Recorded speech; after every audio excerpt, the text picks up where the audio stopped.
My name is Elena Hart. And the moment my sister hurled an entire glass of aged Bordeaux across my ivory chiffon dress, staring straight into my soul while whispering to the event manager that the waitstaff shouldn't make scenes, I realized tonight wasn't just going to be humiliating. It was going to be apocalyptic. I've spent my entire life as the invisible sister, the one who preferred microscopes and greenhouse humidity to spotlights and champagne flutes.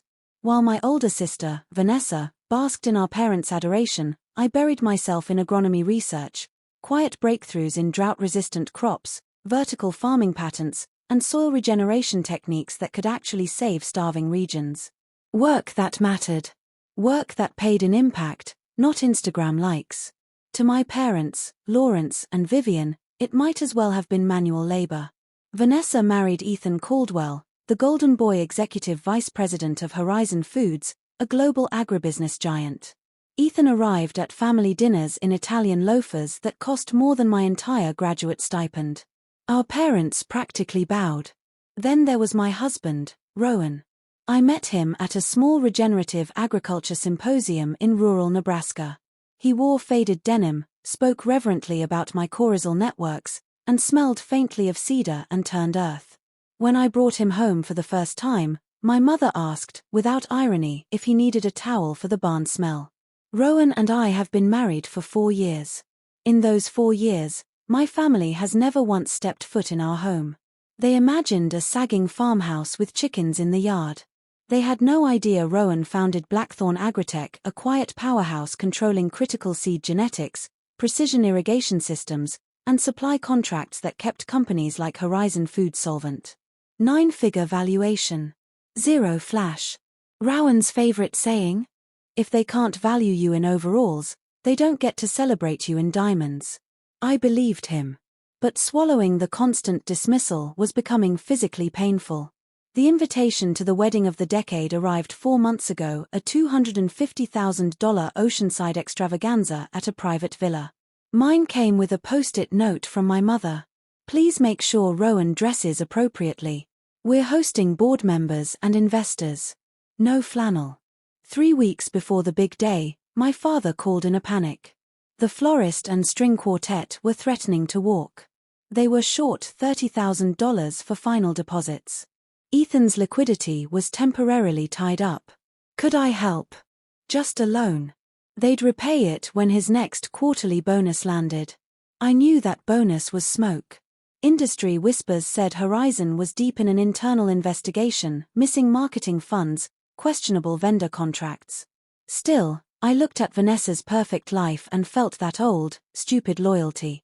I wired the money through an anonymous charitable trust we use for rural co-ops and told the venue it was a surprise preferred client adjustment. The next day, Vanessa posted a gushing carousel. The universe always provides Sparkles $30,000 miracle credit because my vision is unmatched Sparkles. Rowan read the caption and pulled me close. You're worth so much more than their crumbs, Lena. You know that, don't you? I whispered back. I just want one day where everyone's happy. God, I was wrong. The wedding day arrived with bruised clouds and a vicious wind. Rowan was delayed by a time zone call with European partners, so I walked in alone. My mother intercepted me at the entrance, face tight. Elena, you look acceptable. Small problem. Ethan's chairman flew in unannounced. The ballroom is maxed. Where do I go? I asked, my voice already thinning. She gestured toward the side patio. A row of chipped plastic folding chairs sat beneath a sagging awning. Rain dripped through. Just until the speech's finish. We'll send out a plate later. I stood there for 90 minutes. Water soaked my hem. Waiters jostled past me. Then Vanessa glided out, luminous in crystal beading, eyes like glass. Elena, you're literally in the way, she sighed theatrically. Mom said you'd understand. Ethan was worried Rowan might start lecturing the chairman about earthworms and tank his promotion. She glanced at my dress. Chiffon. Bold choice for someone who usually smells like compost. Then came their accident. A perfect, vicious flick of the wrist. Deep crimson Bordeaux exploded across my chest, stomach, and arms. The silk drank it like blood. Oh, clumsy me, Vanessa purred. Security. Please remove this distraction.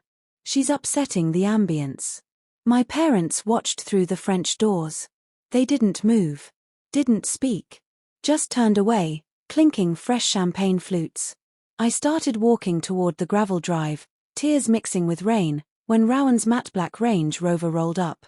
He stepped out in a midnight suit that fit like a second skin. One look at me, drenched, stained, trembling, and something lethal flashed behind his calm. What happened? I could only point toward the glowing ballroom. He took my hand and strode forward. The doorman stammered. Rowan didn't raise his voice. Step aside. We entered during Ethan's toast to legacy, excellence, and powerful alliances.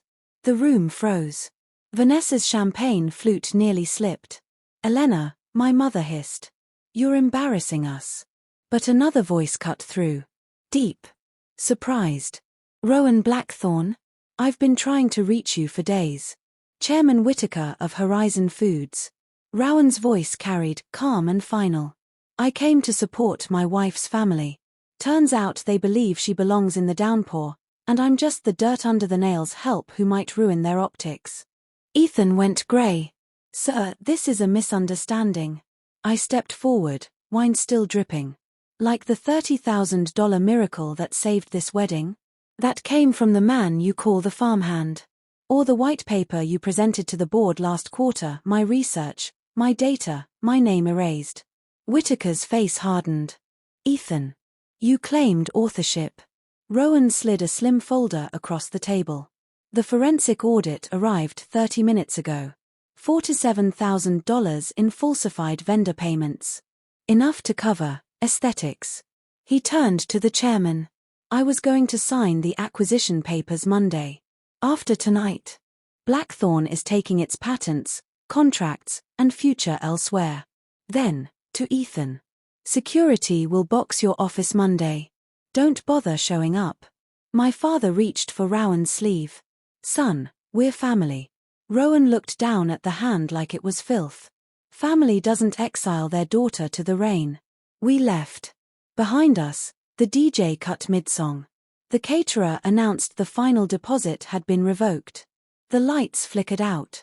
2 days later, my mother appeared at our real home, the modern cedar and glass house overlooking the valley, the one they'd never been invited to see. No apology. Just a printed invoice. Since you destroyed Vanessa's future, the least you can do is cover the outstanding vendors. Otherwise, I'll tell every gossip site that Rowan Blackthorne is a ruthless man who ruins his in-laws for sport. I met her eyes without heat. Go ahead. But you should know the venue's entire terrace is under 4K surveillance cameras Blackthorne installed last year. They captured everything. Including the moment you turned your back.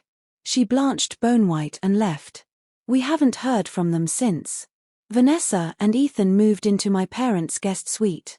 He's facing civil fraud claims. She's quietly liquidating her bridal registry on resale sites. Rowan and we're back where we belong, hands in soil, eyes on data, building something real. Because nothing true.